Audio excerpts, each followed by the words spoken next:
Board games have changed a lot over the years. However, certain games are very much relics of their times, especially those produced by Milton Bradley. Today we'll take a look at a few of Scooby Doo board games that can charitably be called terrible. The first, Scooby Doo Where Are You?, was released in 1973.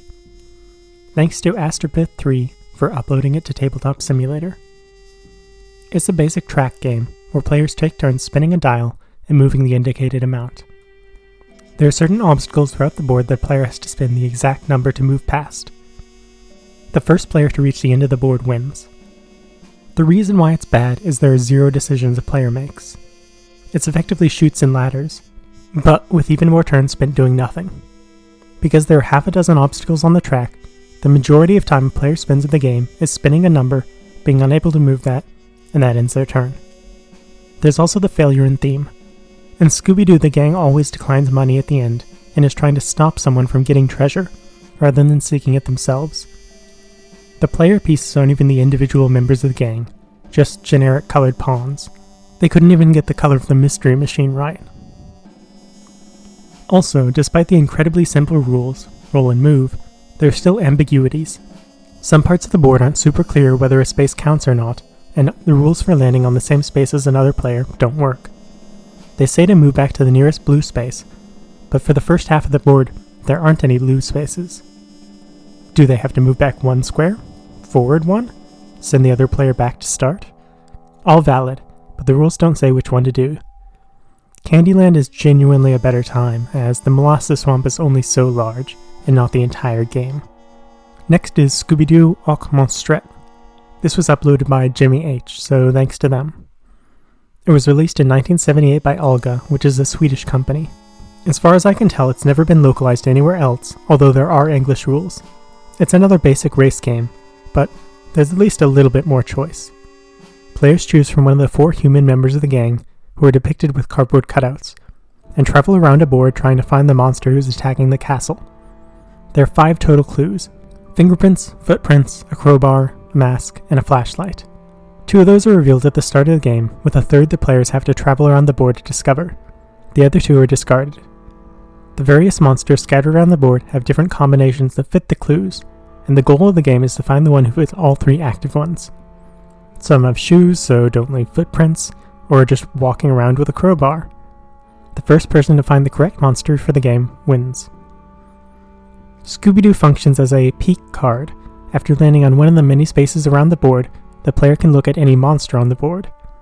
This introduces a slight bluffing element, as a player could look at a card and act like that is the correct monster, but due to the diverging paths move towards a different one.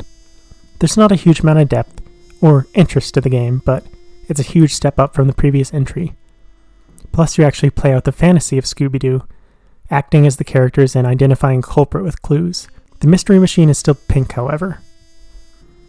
The final game I'll be looking at today is 2001's Scooby Doo Cyber Chase. Bloody Rose Artist uploaded this one, and it's slightly better than Where Are You, because it's shorter. The board only has 18 spaces, compared to the 52-ish of that game. Again, you spin a spinner to move, although this one is only 1 to 4, with the possibility of rolling Magnet.